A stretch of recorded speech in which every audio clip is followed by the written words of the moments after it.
logró conseguir este salón para que efectivamente pudiésemos hacer el lanzamiento del libro que nos convoca hoy día.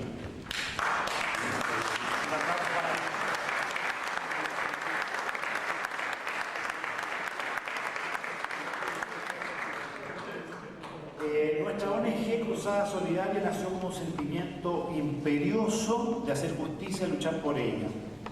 Nuestro nombre proviene de la palabra cruzada, que significa precisamente expedición militar contra los infieles, y solidaria, que significa adherido o asociado a la causa, empresa o opinión de alguien.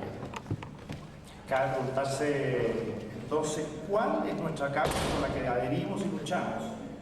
Y no es otra que ir en ayuda de los desamparados, los carentes de justicia, los que se sienten perseguidos e injustamente tratados. En efecto, estamos por solidarizar con Chile, con sus instituciones, con la justicia, la recta y justa aplicación de las leyes y la reivindicación de la verdad histórica en nuestro país.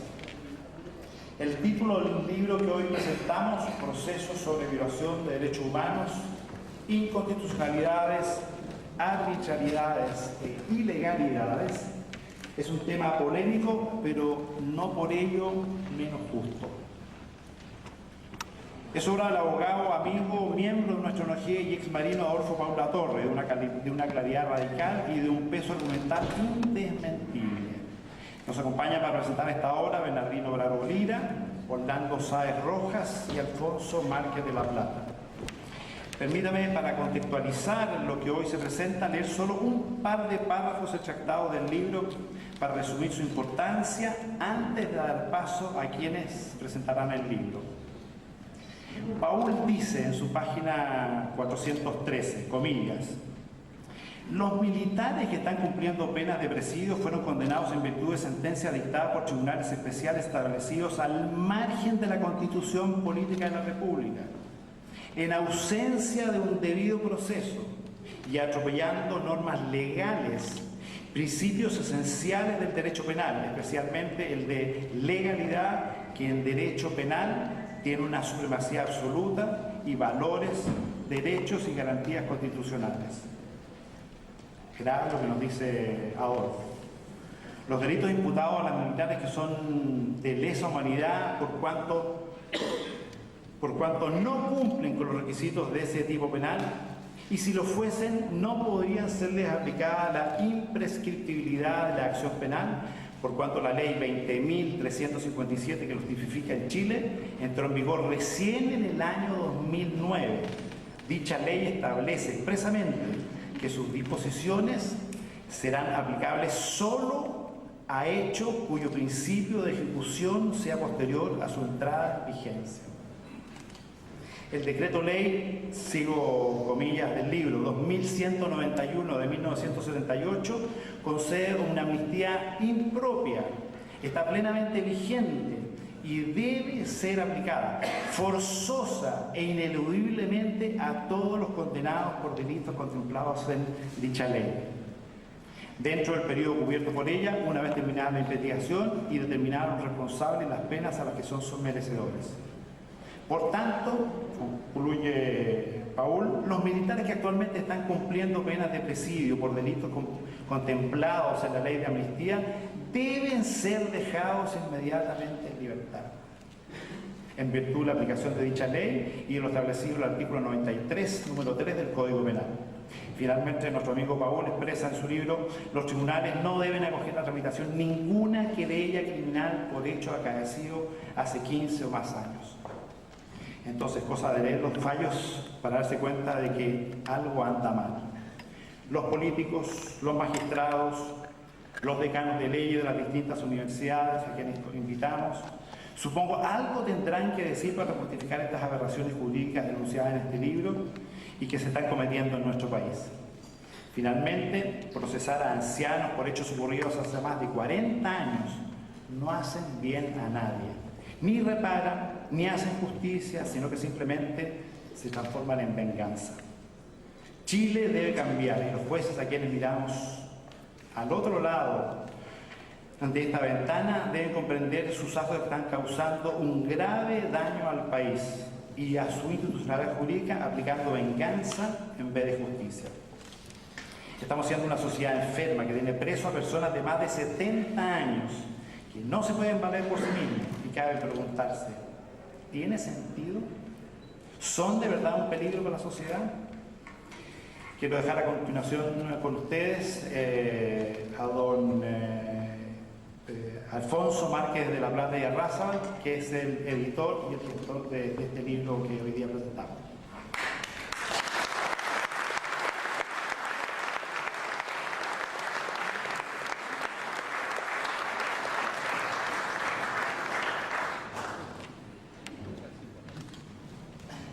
Estimados amigos y amigas, estamos aquí reunidos para echar a andar la segunda edición de este libro de procesos sobre violación de derechos humanos, inconstitucionalidades, arbitrariedades, irregularidades, que ha redactado en forma brillante nuestro común amigo don Adolfo Babur.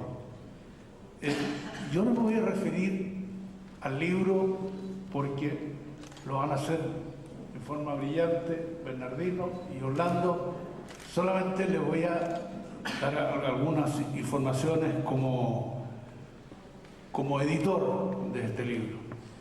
Bueno, primero, yo creo que pido un aplauso para el autor del libro, porque yo creo que este libro no solo es un libro, sino que es un tratado sobre la materia. Y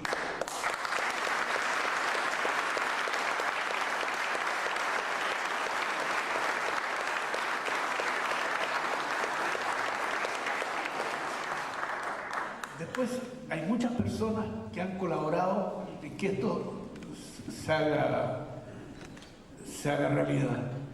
Y aquí tenemos a Sergio Villarino, que es el presidente de la ONG Cruzada Solidaria, que con un trabajo permanente y bueno, ha logrado esta reunión y ha logrado muchas otras cosas, así que también es una persona que tenemos que felicitar.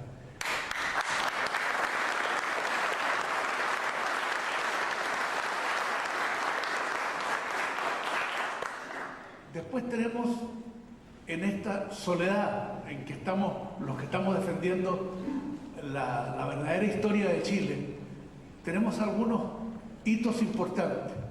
Personas como el caso de Mujeres Perdidas, que está aquí en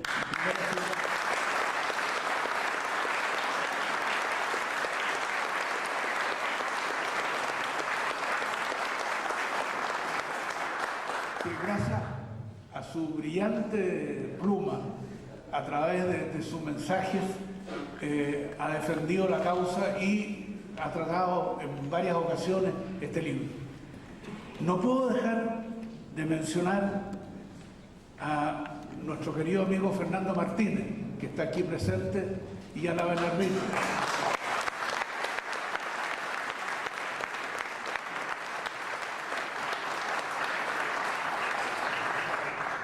Ellos con su publicación Chile Informa están todo el tiempo defendiendo la verdadera causa y han hecho un gran apoyo a este libro. Bueno, ustedes van a decir, ¿y este señor qué tiene que ver esto de la editorial, el editor? ¿Por qué tiene que estar metido aquí en esta cuestión? Bueno, yo le digo que en este país, para poder publicar un libro, se necesita tener un editor.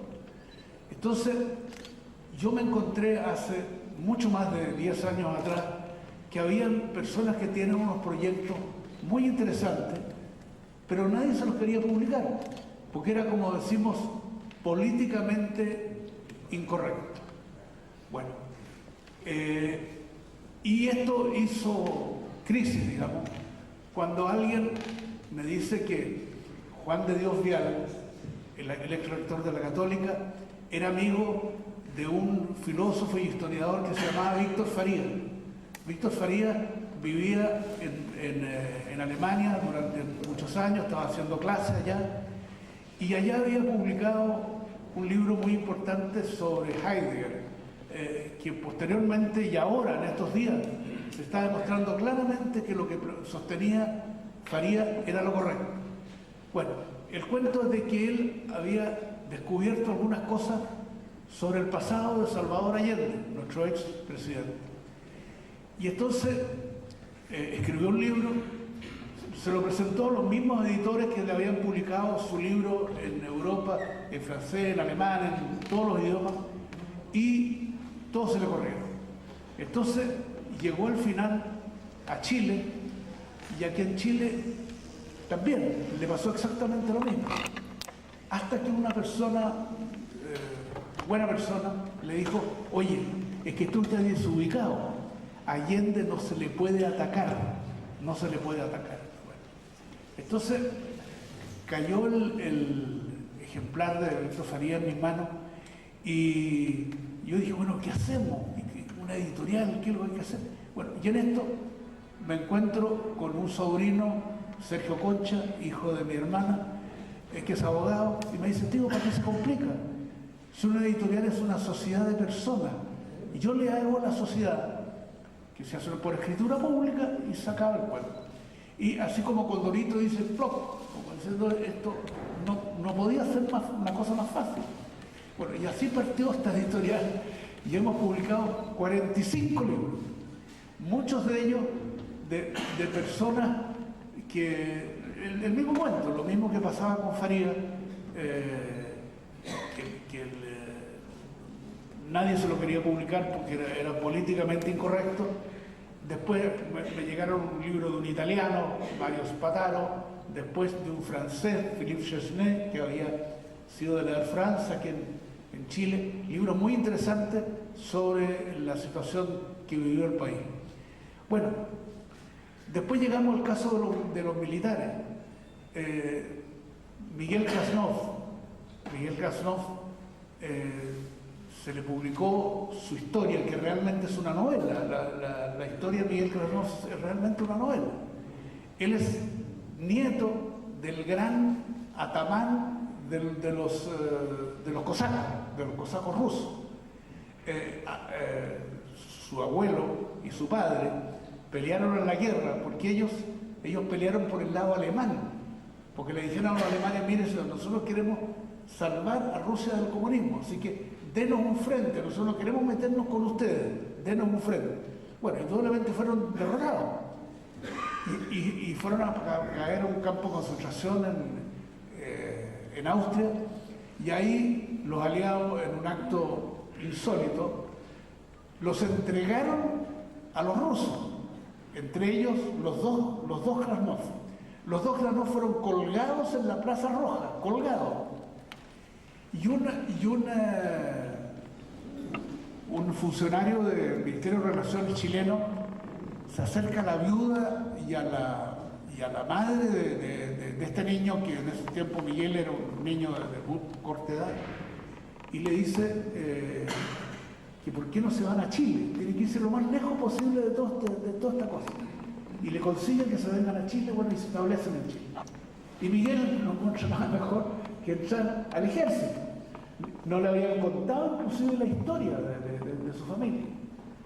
Bueno, y ahí me sucedió un caso muy especial, porque la Gisela Silva, que fue la autora del libro, un día me dijo: oye, hay un Krasnov aquí en Chile, yo necesito conocerlo. Y se da esa casualidad increíble que el presidente Pinochet un día me dice: ¿por qué no me acompañan, que me van a venir a dar una condecoración los cosacos rusos? Bueno, y entonces estaba acompañándolo Miguel Krasnov, que era el único indudablemente que hablaba ruso. Bueno, y llegan, saludan muy ceremoniosamente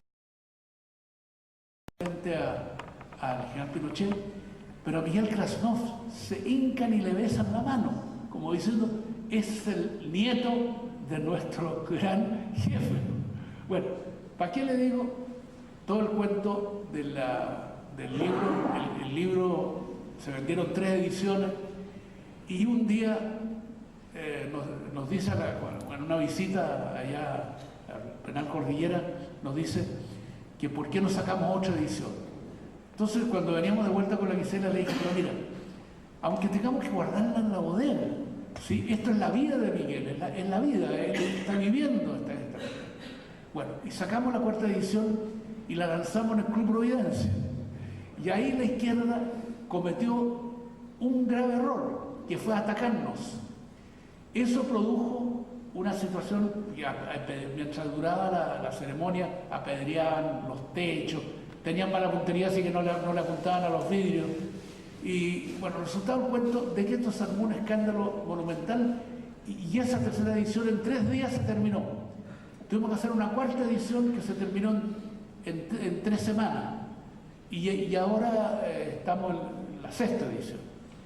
Bueno, ahí en el Penal Cordillera volví a encontrarme con don Daniel Mena. Don Daniel Mena yo lo había conocido en el gobierno y era una bellísima persona, una persona que había hecho un trabajo maravilloso por Chile.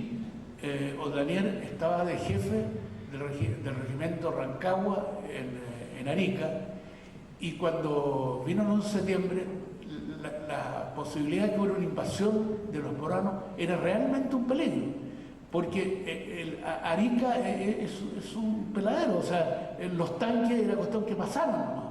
O sea, por decirle, en 7 horas estaba Arica desaparecida. A lo más lo podían atajar a la quebrada de Camarones, pero Arica desaparecía. Bueno, y don Daniel organiza toda una cosa de conversación con el de Tacna, se hace amigo, el de Tacna lo convence que tienen que amistarse los 2 países. Tiene la suerte que llega de visita el comandante en jefe del ejército peruano y también cae en el embrujo de Daniel Mena, y bueno, resulta que ese general que lo va a visitar a los pocos días pasa a ser el presidente de la República peruana. Bueno, entonces, bueno, convenzo a don Daniel que escriba esto y nos juntábamos los días sábados para ir puliendo las cosas del libro, y hasta que al final sacamos el libro, y el libro se vendió de una forma extraordinaria, a pesar de que, como le digo, no existe ningún apoyo de la prensa. Y a mí, les quiero contar, me pasa una cosa terrible. Un día sábado, lo llamo por teléfono y me sale su hija. Entonces le digo, oye, ¿por qué no le dices que yo no voy a ir hoy día porque ya no tenemos mayores problemas? Ya, perfecto, yo lo voy a comunicar a mi padre. En ese instante que yo estaba hablando con su hija, don Daniel Mena sale de su casa y va a un pasillo y ahí se suicida. Una cosa que nadie podía esperar. Yo hubiera dicho que hubiera visto algo en él, pero esto simplemente lo colmó, o sea, lo colmó la acción del gobierno, del actual gobierno. El actual gobierno que cometió la brutalidad de trasladar a los presos de Cordillera a Punta Peuco. Entonces, don Daniel ya dijo, esto ya es demasiado. Yo no resisto a este asunto, y se suicidó. O sea, yo le digo, realmente yo creo que esa muerte es una responsabilidad muy grande de este gobierno. Este gobierno no podría haber hecho un acto más terrible y desastroso que este. Bueno, ahora, el cuento del editor.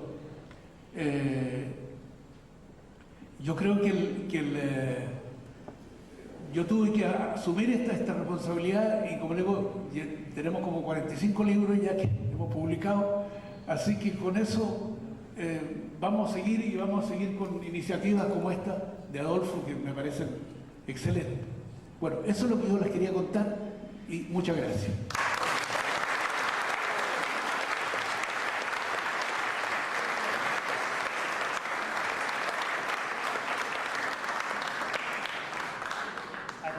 Quiero dejar con ustedes a don... Algunos otros son conocidos, otros son colegas que son capaces de escribir esto. Y digo son capaces porque se ve que documentación no conoce ninguna. Hay uno de los que suscribe el fallo que con mucho acierto dijo no suscribo ninguno de los considerandos del 1 al 13 por no ser pertinente, lo cual muestra que el buen sentido hacía innecesario entrar en esta afirmación. Estas son afirmaciones que no valen ni jurídicamente ni históricamente, son simples despropósitos. Pero los jueces de nuestra Corte Suprema se entretienen en estos deportes, no en toda la Corte porque es una sala, pero es muy sorprendente, ¿no? Muy sorprendente lo que sucede. Y si no fuera por el editor, en primer lugar, y en primerísimo lugar por el autor, todo esto habría pasado inadvertido. Estos jueces que afirman que las Fuerzas Armadas se alzaron y todo lo demás, no conocen, con documentos que están publicados, la declaración de la propia Corte diciendo que está quebrantada la institucionalidad, la declaración de los comandantes, de los excomandantes en jefe que afirman que el país está, la seguridad del país está amenazada por la situación en que se encuentra. Y la frase clave de esa declaración que Mercurio publicó en un rinconcito abajo es la siguiente: opinión que comparten quienes fueran nuestros subalternos, o sea, los que estaban en ese comandante en jefe en ese momento en acción. ¿De acuerdo? Entonces, no conocen que la situación del régimen chileno en 1973 había llegado a una situación límite, cosa que hoy día hasta los historiadores más ignorantes saben. Que esta es la segunda vez que pasó lo mismo. Los políticos llevaron el país a una situación de la cual no pudieron sacar, como pasó el año 24 y como pasó el año 73. Pero estos jueces son blindados, o por lo menos tienen tiempo para escribir esta fantasía. Es algo que yo creo que merece ser examinado, porque a los 40 años ya sabemos muchas cosas de esto. Sabemos, por ejemplo, por fuentes distintas, que el presidente del Senado en el año 73, antes que se produjera el pronunciamiento, cuando le fueron a pedir que el presidente del Senado se llamaba Eduardo Frei Montalva. Entonces le fueron a pedir que, no sé, tomaran medidas. No, le dijo, este asunto se arregla solo con fusiles, desgraciadamente. Y hay dos testimonios totalmente independientes, uno publicado por ti, el otro publicado en las memorias de Díez, ahora recién, que en otra ocasión lo mismo le dijo, o sea, estaba medio obsesionado, Frei Montalva, ¿no? Con este asunto de los fusiles, porque a los dos les dijo lo mismo. Y después, cuando se produjo el pronunciamiento, a lo mejor podrían saber estos ministros si ellos necesitaban hacer esta aclaración, tienen que saber que Frei Montalva, presidente del Senado, en principio el sucesor de Allende, una vez depuesto Allende, declaró a todos los vientos en la prensa española, en el ABC, que este era el ejercicio del derecho de rebelión de los autores españoles, que todos conocemos. Bueno, hagamos un pequeño inciso. No es simplemente que cuando el gobierno es malo se lo deponga, sino que la concepción hispánica es que si recte facias, rex eres, si non facias, non eres. O sea, si actúas rectamente, podrás gobernar, pero si no actúas rectamente, no puedes gobernar. La concepción nuestra es de un poder condicionado, da lo mismo cómo lo haya elegido, cómo haya llegado. Lo importante es que está condicionado a hacer un buen gobierno, no comprometer la situación del país. Entonces tenemos la autoridad, si es que fuera autoridad, no me voy a meter yo, de Frei Montalva para decir que fue bien depuesto en ese momento. Por lo demás, se conocen conversaciones de Frei Montalva con otros personajes que no quiero nombrar, en las que discutían ellos cuánto tiempo debían quedarse los militares. Uno decían 4 años, otros 8 años, qué sé yo, y todos esperando que después les devolvieran el pastel a ellos solucionado. Bien, entonces, estos ministros veo que no han leído nada de lo que se sabe sobre esto. Yo no creo que ellos, para ser buenos ministros, necesiten leerlo, pero si se meten en el tema, ahí sí que necesitarían leerlo, ¿no? Por lo menos los historiadores pensamos así. Hay la carta de Rumor, la carta de Frei Rumor. Frei se convirtió en el abogado del pronunciamiento militar. Hoy día, hasta en las escuelas quieren discutir si es pronunciamiento o si es golpe de Estado. Realmente no es muy importante, pero claramente es un pronunciamiento porque tiene una meta que alcanzar. Entonces, no es simplemente un golpe de Estado para cambiar un gobernante por otro, sino que se asume el gobierno para hacer una tarea. Y aquí anuncio algo, enuncio, mejor dicho, algo, pero que hay que pensarlo, ¿no? En realidad, el que hizo el golpe de Estado fue Allende, y lo hizo el 9 de agosto, cuando llamó a los comandantes y jefes de gobierno. Y él mismo dijo a la prensa y por televisión: este es mi último gabinete. Porque la única manera de evitar que su propia deposición era neutralizar a los comandantes jefes, creyó él. Después hay una grabación del día 11 de septiembre,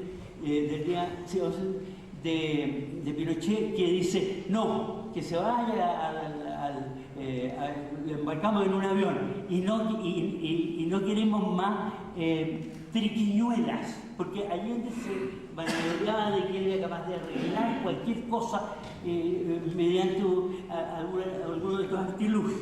Bien, todo esto a uno lo deja perplejo, que en una sentencia, aún 40 años después todavía, estos señores tengan una visión fantasmagórica de lo que pasó en 1973.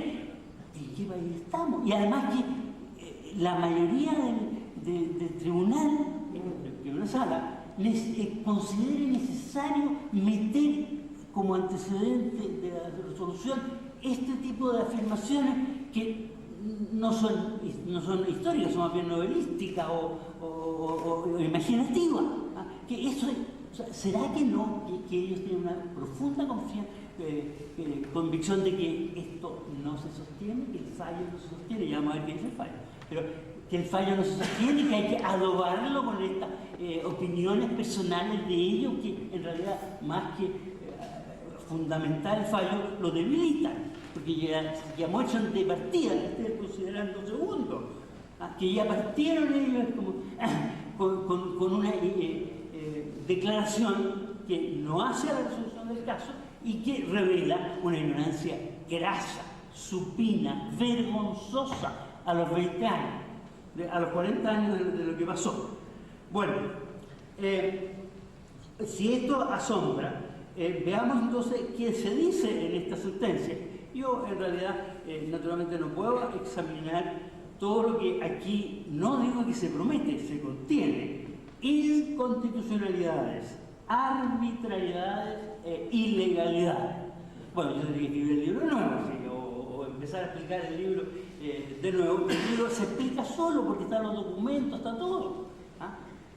La gracia es haber reunido y clasificado estos, diríamos, estos desaciertos. El tema me excede a mí, evidentemente, me deja en la perplejidad y me reconforta en cierto modo ciertas opiniones, como las opiniones de doña Raquel Camposano o las opiniones de Hermógenes Pérez de Arce, presente, y muchas otras más. O sea, no es que uno se encuentre descolocado frente a esta situación, sino que esta situación es la que está completamente descolocada. ¿Qué dice esta misma sentencia? Yo voy a destacar 3 puntos, no voy a leer, ya después de eso ya ustedes ven que ni vale la pena. Primero, discuten si el delito de que se acusa es de lesa humanidad. ¿Ah? Bueno, y el fundamento le dan esta vez suscrito por todos los que firman el fallo, porque considerando 14, es que esto es un delito de lesa humanidad o contra la humanidad, porque así lo califica la conciencia jurídica universal, página 475. O sea que ya los jueces están disparados. Lo que ellos encuentran que es la conciencia jurídica universal, eso es lo que ellos aplican. Un autor alemán, el año 11, tiene un artículo que se llama For un Post-Constitucionalismo, pre y post-constitucionalismo, y se refiere a este punto, digamos, ¿no? Hoy día, dice él, nosotros habíamos montado un Estado que era capaz de asegurar, en la medida de lo humano, digamos, el derecho a una población en un territorio.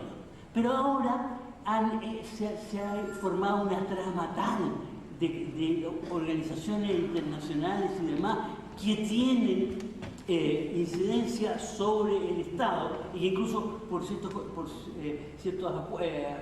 acuerdos del Estado se imponen sobre su propio derecho, y con eso hacen desaparecer toda seguridad de la población, porque si la población apenas se puede defender dentro del Estado, imagínense si van a poder defender contra organismos y movimientos internacionales. Entonces, esto en el fondo lo señala como europeo como una gran preocupación la maraña de poderes que anula, porque el poder o lo tiene el Estado o lo tiene otro.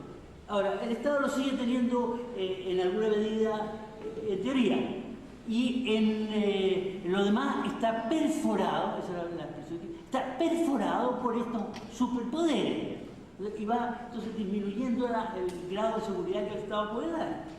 Bien, entonces ya aquí hay una invocación del derecho internacional humanitario, los crímenes contra la humanidad y demás.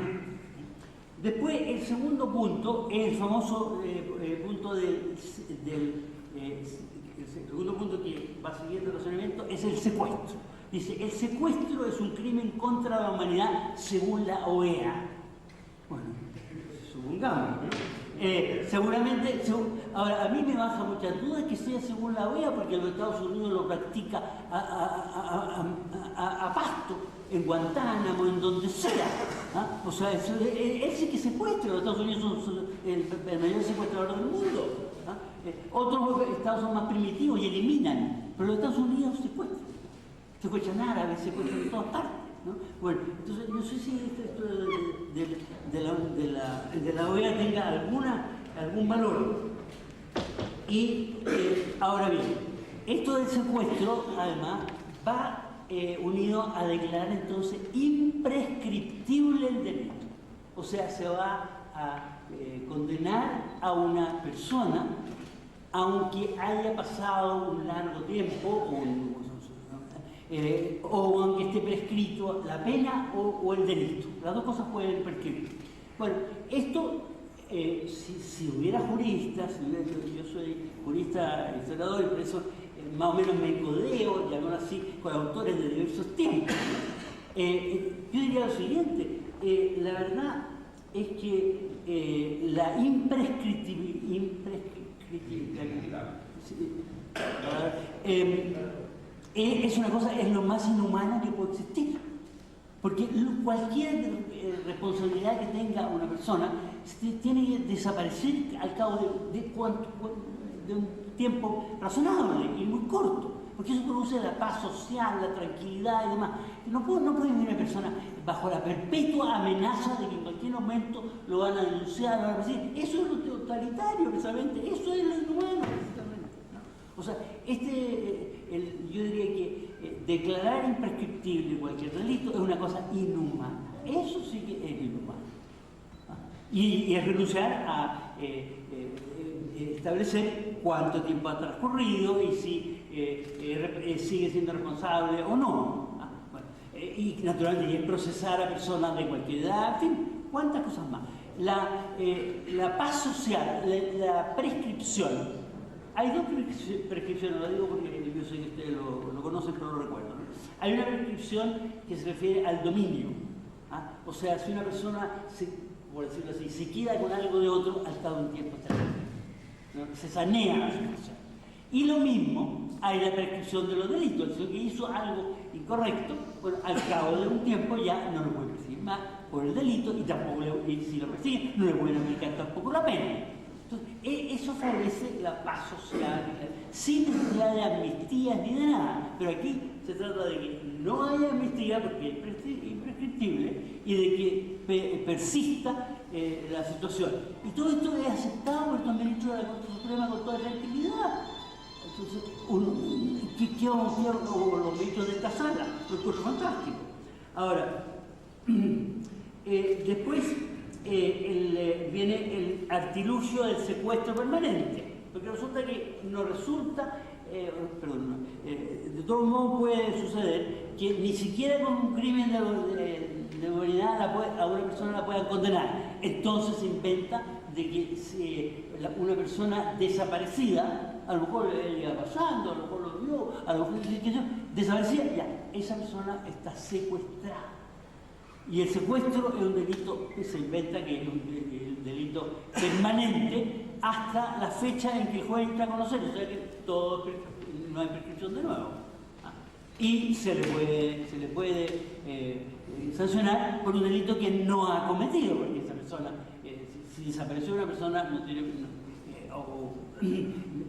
hace 10 años, 20 años, no puede ser responsable de tenerlo, mantenerlo, porque si lo deja abandonado, a lo mejor se muere de hambre. Pero no, a ver, estos condenados sostuvieron a toda esa gente, mantuvieron a toda esa gente, se preocuparon, todo esto es fantasmagoria. Entonces, yo creo que hemos entrado, esta sentencia, hay todas las que quieran ustedes, de todos los colores, de todos los tamaños. Pero ya esta sentencia yo creo que es suficiente para darnos cuenta de que hemos entrado en una especie de situación fantasmagórica.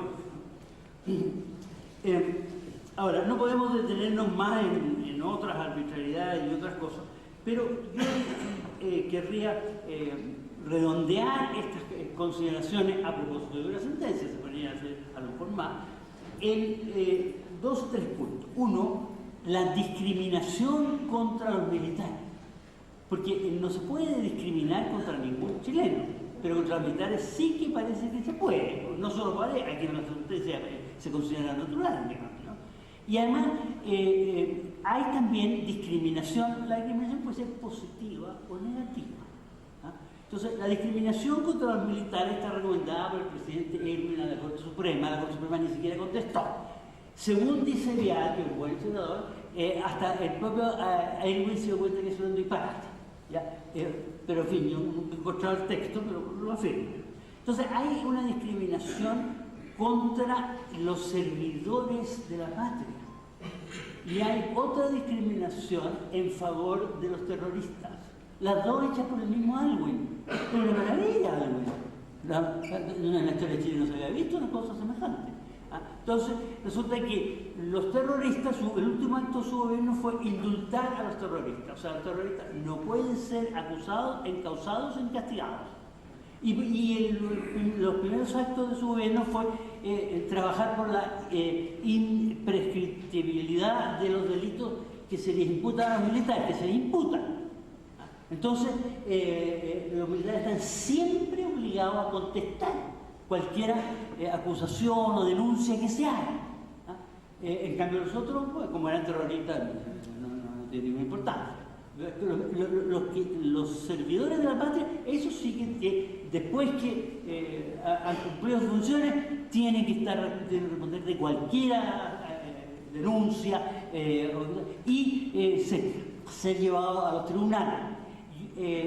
Si ustedes me permiten, yo me recuerdo haber hablado con un comandante en jefe que estaba muy preocupado porque en tiempos de Alwin, porque era muy difícil cumplir las funciones para los militares, ya que los citaban todos los días a todo tribunal.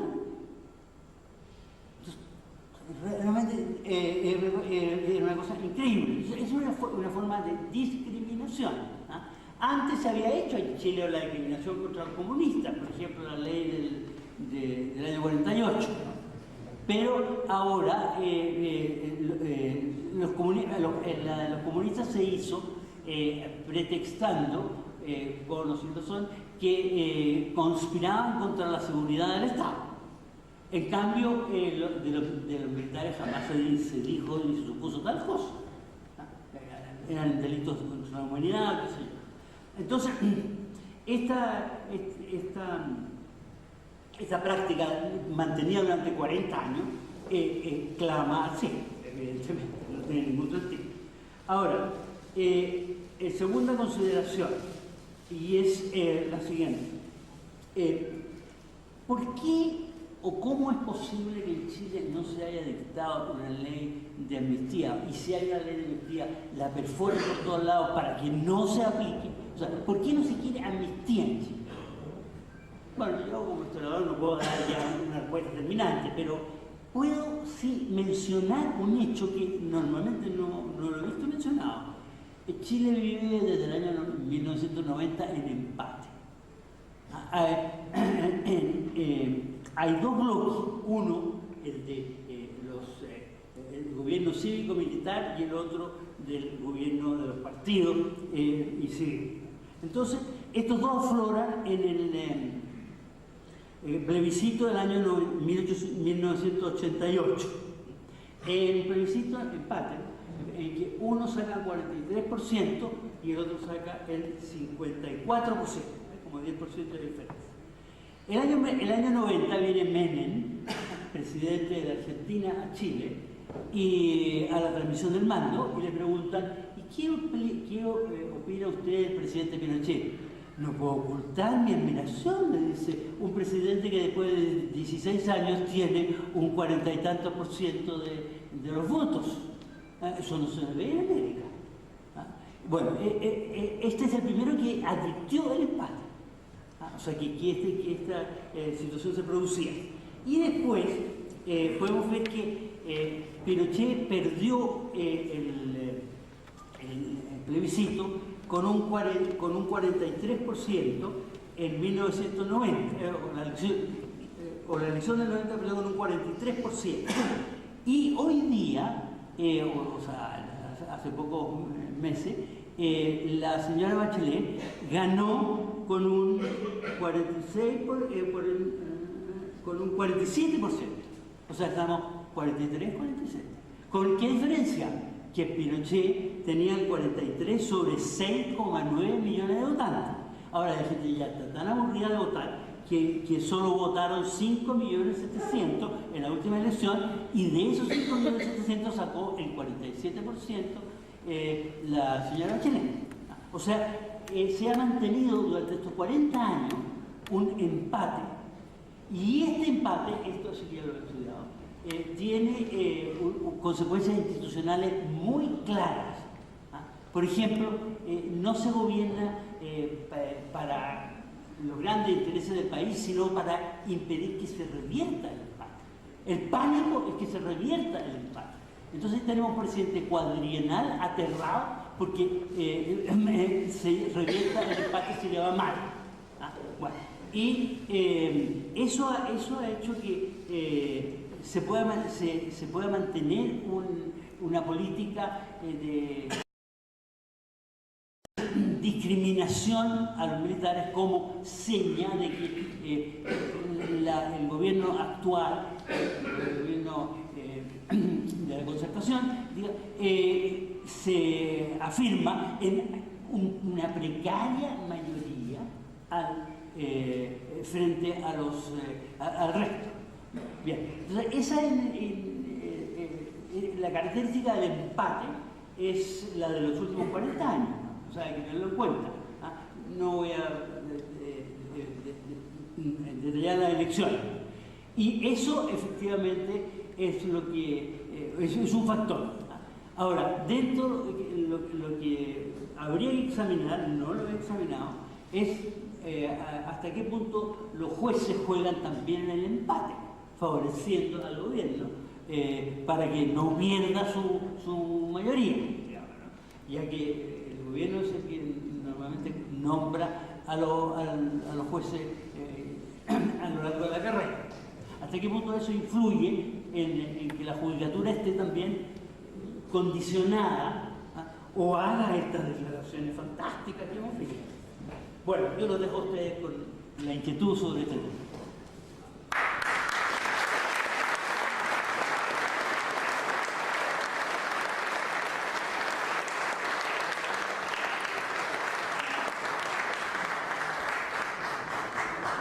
A continuación quiero dejar con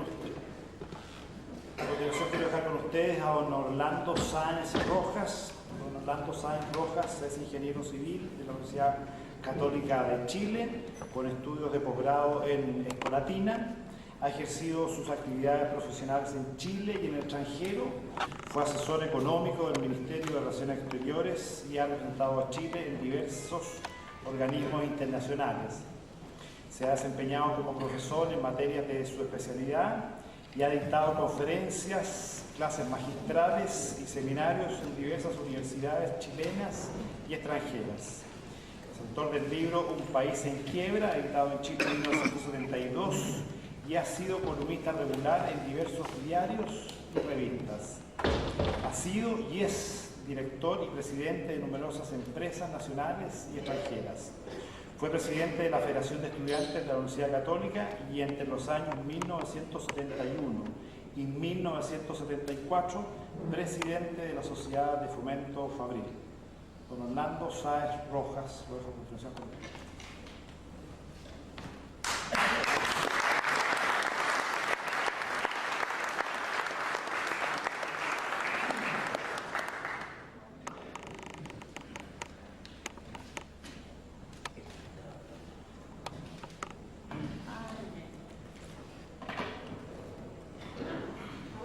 Hasta hace poco más de un mes yo no conocía para nada al señor Paul ni a su obra. Ese es algo que hay que tener en consideración. Hay que también tener en consideración que al finales del gobierno militar yo era un opositor al régimen. Creé y decidí movimientos de independientes que estuvieron por el no y posteriormente estuvieron por la candidatura, la democratización de Chile y la candidatura del presidente Elper. Ese es también un hecho.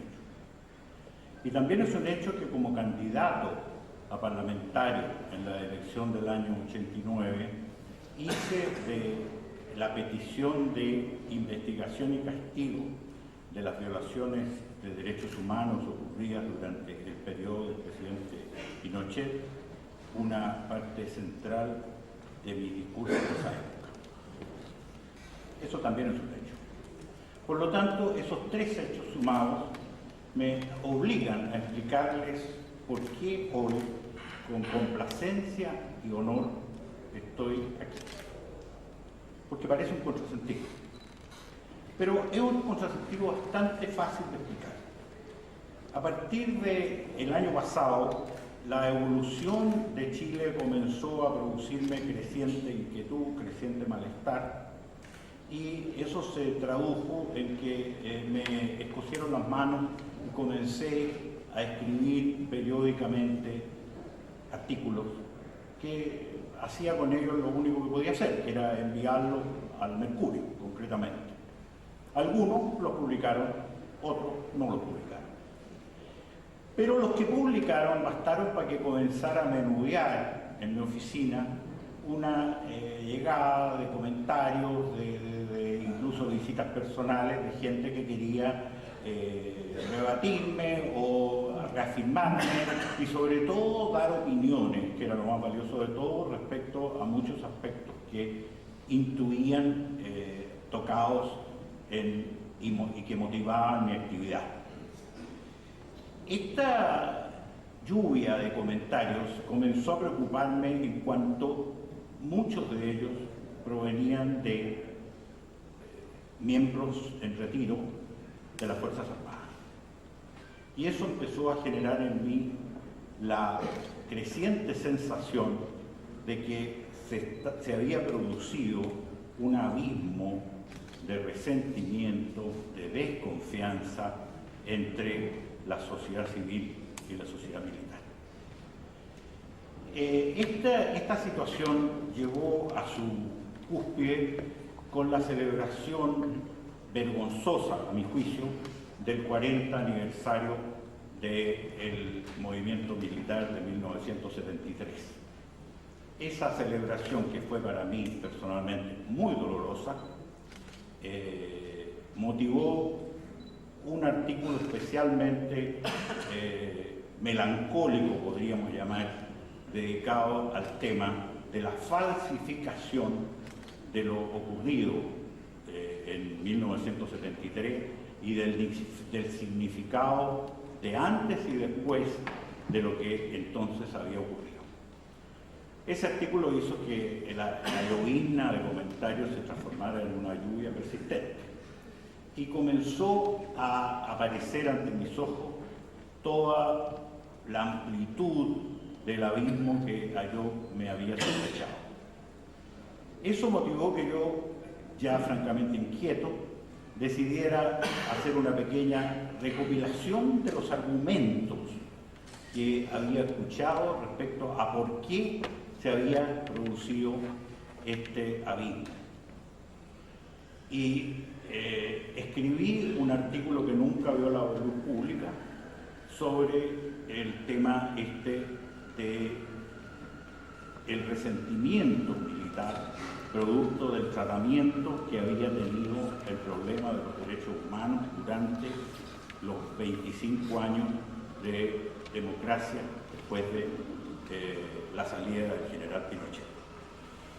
Este artículo lo conoció el señor Paul porque, si bien nunca fue publicado, yo se lo mandé a un par de amigos que habían participado y me habían ayudado en esta pequeña investigación de motivos.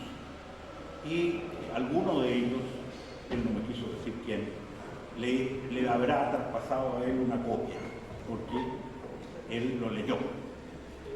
Y se sintió movido a visitarme. Y esto hace 5 semanas. Las razones por las cuales se sintió movido son, y creo que es mucho más fácil que yo lea el pedazo del artículo a que me refiero.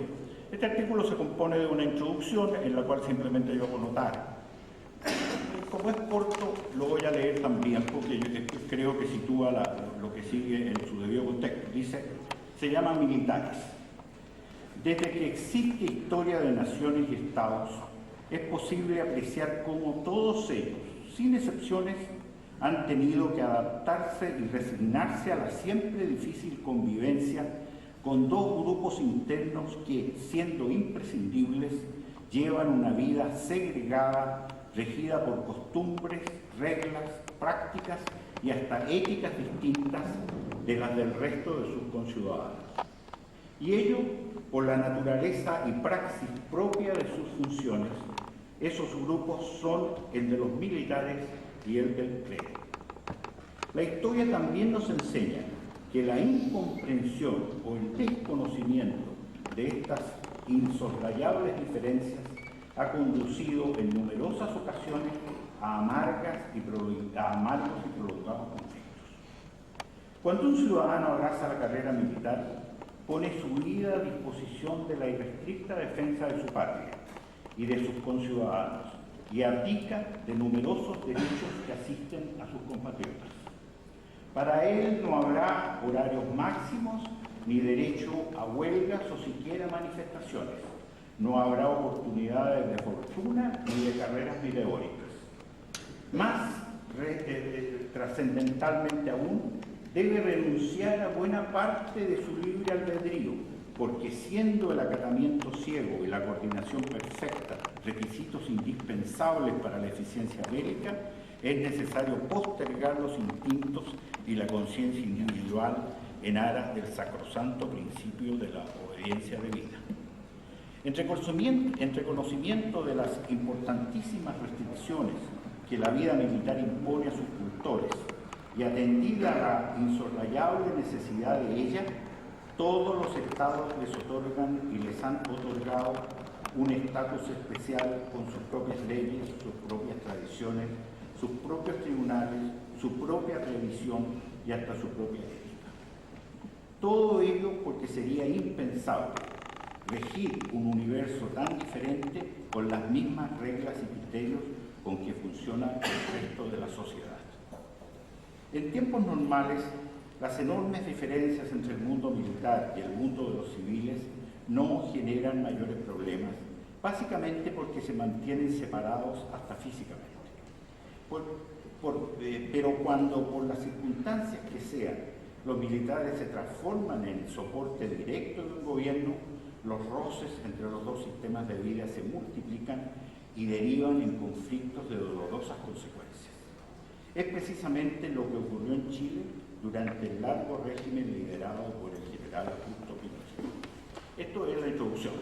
Ahora vayamos a la parte que conmovió a nuestro amigo Pablo. Dice: basta esta sucinta reflexión sobre lo que todos sabemos para sospechar la anchura y profundidad del abismo que se ha creado entre la sociedad civil y el mundo castrense a raíz del tratamiento que le ha dado la nueva democracia chilena a las violaciones de derechos humanos ocurridas durante ese periodo. Y ello por razones tan numerosas como evidentes. Aquí las voy a leer, y que son un extracto de lo que oí. Porque en base a dudosas argumentaciones se arrastró a tribunales civiles a muchos de los que debieron ser juzgados en su propio ámbito militar. Porque en base a otros dudosos argumentos se eludió la ley de amnistía y se anuló incluso el límite de tiempo mediante un inverosímil expediente de considerar la desaparición como delito de secuestro permanente. Porque muchos militares fueron condenados por los mismos tribunales civiles que fueron más culpables que ellos como instrumentos de los crímenes del régimen al que obsecuentemente sirvieron. Porque casi ninguno de los verdaderos responsables volitivos de esos crímenes desfiló ante los tribunales de justicia. Porque hoy, a 40 años de los hechos, se sigue acosando a muchos que eran subalternos de subalternos en aquella época. Porque se hizo tabla rasa del dogma de la obediencia debida que hasta los aliados respetaron después de la Segunda Guerra Mundial y a pesar del mayor genocidio que conoce la historia de la humanidad. Entre paréntesis, solo se juzgó y condenó a aquellos en que se pudo demostrar que tenían el libre albedrío suficiente para evitar los crímenes en que participaron. Porque la casi mitad de Chile, que casi logró prolongar el régimen militar hace 25 años, enmudeció y desapareció como por encanto cuando llegó la hora del ajuste de cuentas. Hoy es tan difícil encontrar un pinochetista como fue difícil encontrar un allendista a los pocos meses del gobierno castrense. Porque el aprovechamiento político del asunto de los derechos humanos llegó a límites repugnantes el pasado septiembre, en que, con la propia colaboración del gobierno, se falsificó la historia en forma que el propio Homero habría envidiado. Esta alusión, les digo, alude a que los griegos, el pueblo más inteligente que ha existido, se demoró entre 3 y 4 siglos en mitificar la probablemente insignificante guerra de Troya en el poema épico más famoso de la humanidad, ¿no es cierto? Chile en 25 años ha mitificado lo ocurrido hace 40 años en una forma que no la reconocemos ni siquiera los que lo vivimos. Entonces, es por eso que hago alusión ahí a Homero. Porque ver a los comunistas embanderar el Penal Cordillera cuando su partido es miembro centenario de un panel internacional autor de los peores crímenes contra los derechos humanos que se conocen, es una afrenta insoportable para los militares chilenos. Entre paréntesis, como que uno de ellos se suicidó de vergüenza.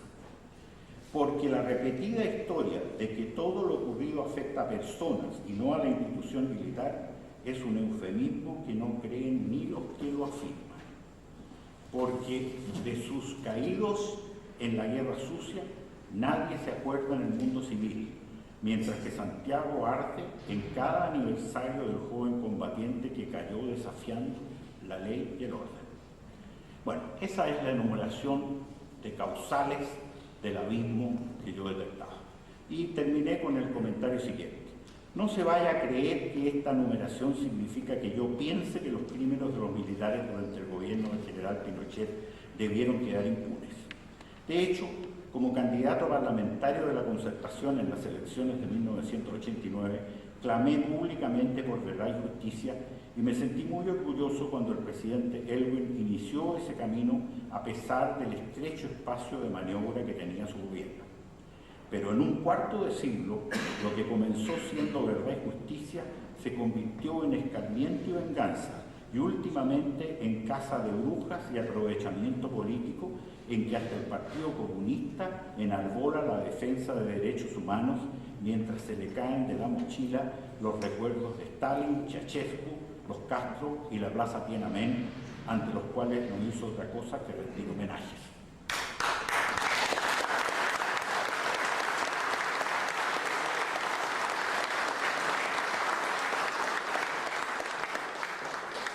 Creo que Chile no puede vivir con un foso de recelo y resentimiento entre la sociedad civil y el estrato militar. No tenemos situación internacional para continuar con lo que a estas alturas no es otra cosa. No importa si para condenarlos hay que atropellar garantías o derechos que no solo están amparados constitucionalmente, sino que además en diversos tratados internacionales suscritos y ratificados por Chile. Nada de lo anterior importa.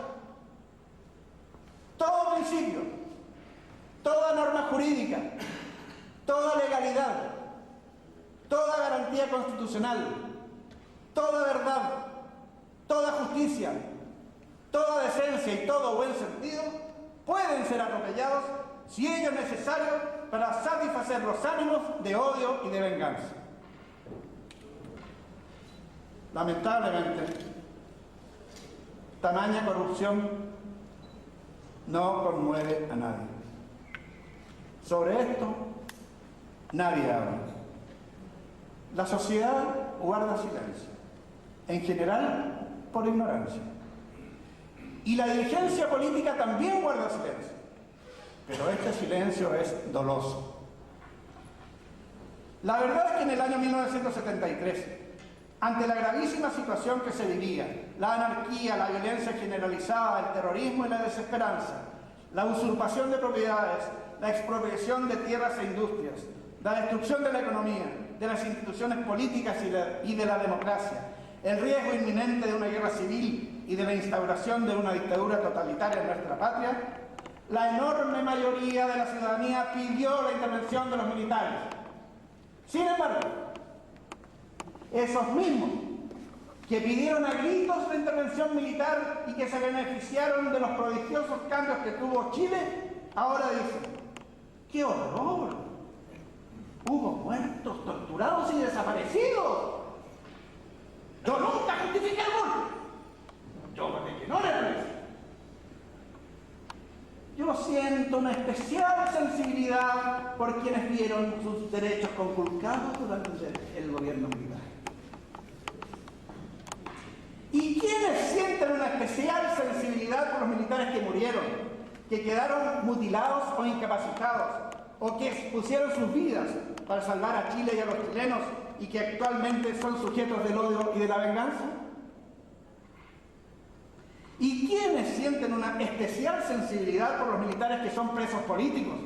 Es decir, aquellos que están privados de libertad no en virtud de la aplicación de las leyes, sino que por simulacros de juicios que las atropellan y cuyas sentencias condenatorias se encuentran descalificadas como actos judiciales válidos. Quienes imploraban la intervención militar ahora reniegan del gobierno militar y se alían con los grandes causantes de la tragedia. ¡Qué gran hipocresía! Ellos han popularizado el grito de ¡nunca más!, refiriéndose a dicha intervención militar. Un grito que es inútil si no añadimos otro. Nunca más, el contexto y las condiciones que la originaron. La prédica y la práctica del odio y de la violencia. El aplastamiento de la vida, del honor, de la libertad y de los bienes del prójimo. Lamentablemente, hay una gran verdad olvidada. La actividad guerrillera y terrorista llevada a cabo por diversos movimientos que promovían la lucha revolucionaria armada, que fue la que dio origen a las actividades represivas que le siguieron por parte de los organismos de seguridad del Estado.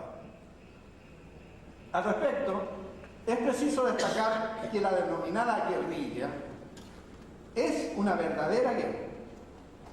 Una guerra que es solapada, porque no se declara. La guerrilla no respeta ninguna ley, bélica ni moral. Mata a mansalva, tortura, daña a inocentes y destruye de modo insensato e inútil bienes productivos.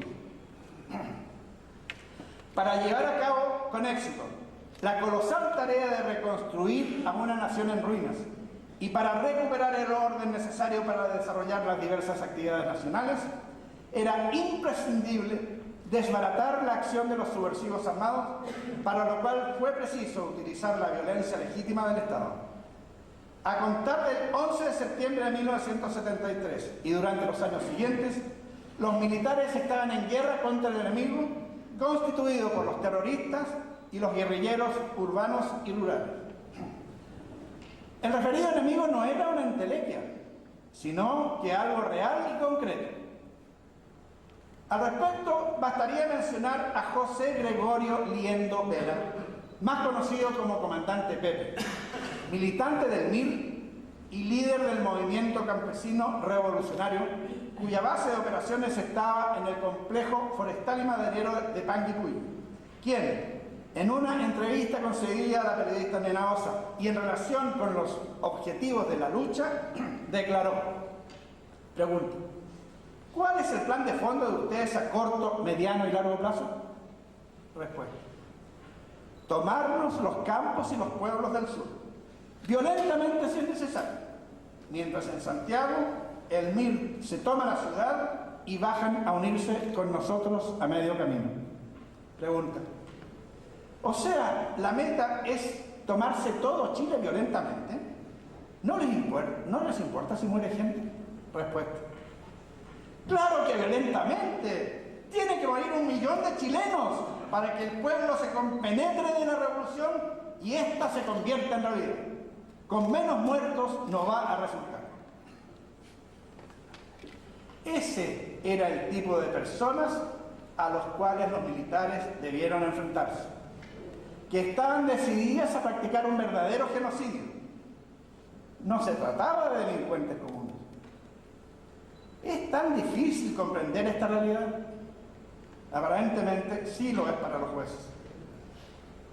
El problema de los procesos sobre violación de derechos humanos, que solo se siguen contra los militares y no contra los terroristas, es un problema que continúa vigente y cuya naturaleza es política.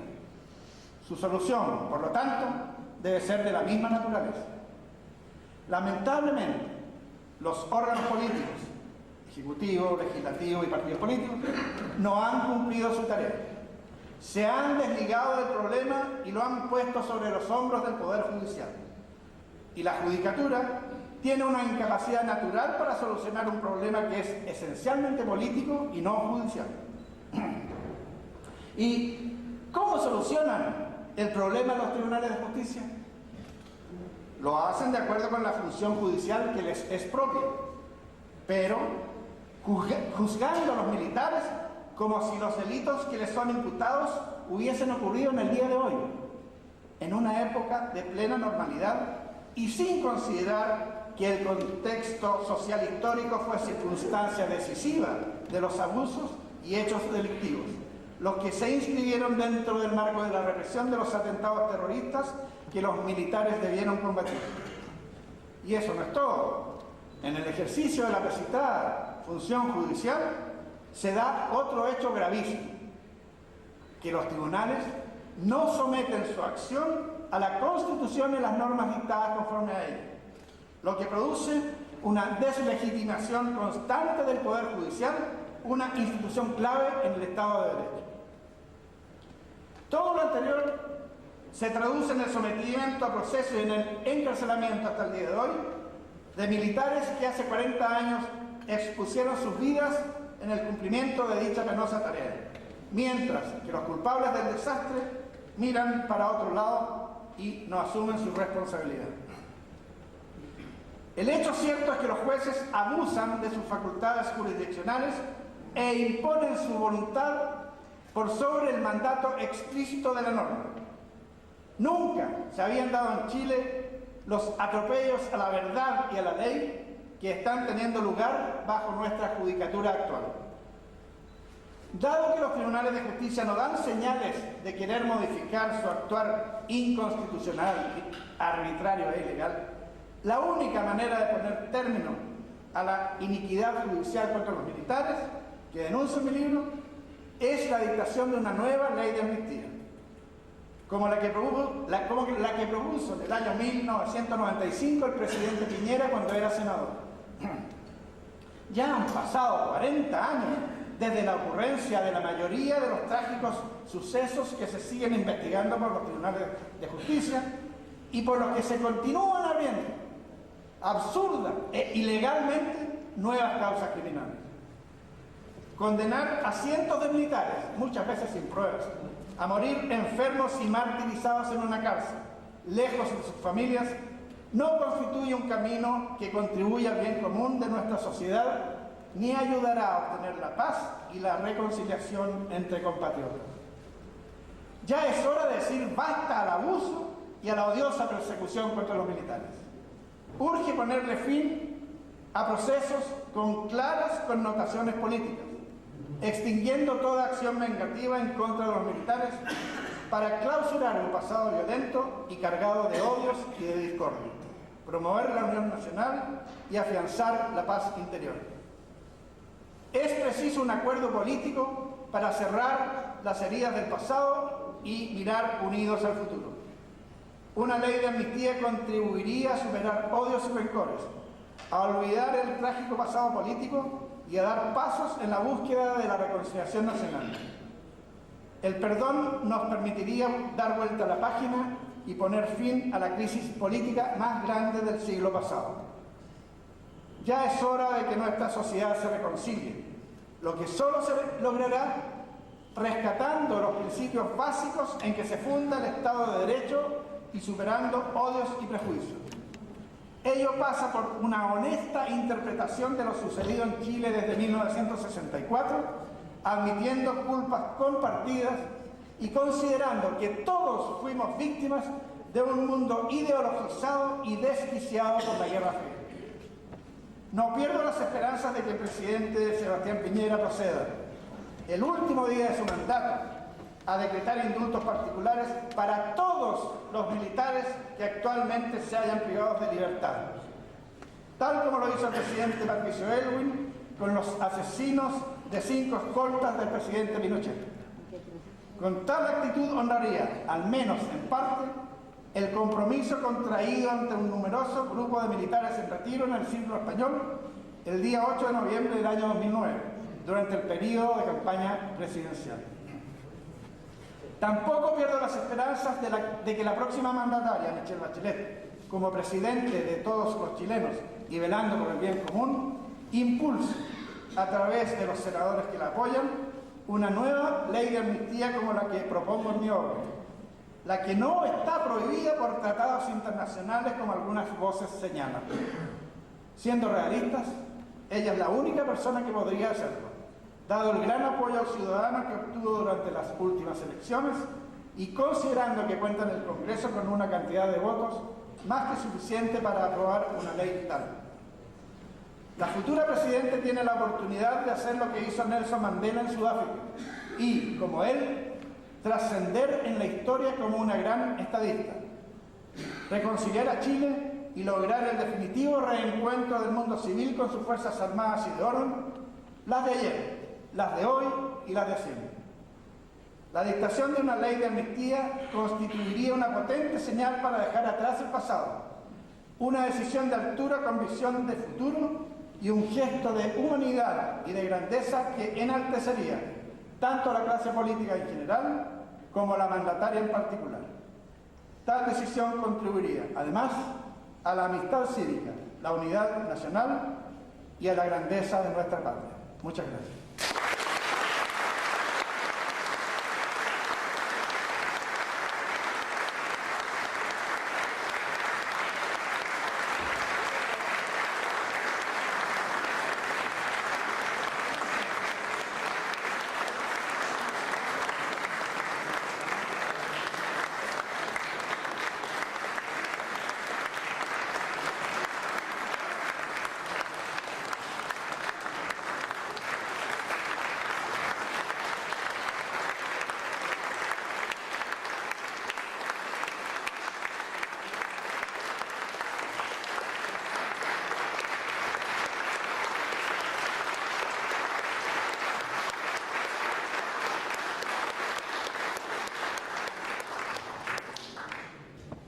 Bueno, junto con agradecer la presencia de ustedes, quiero invitarlos a continuación a un café.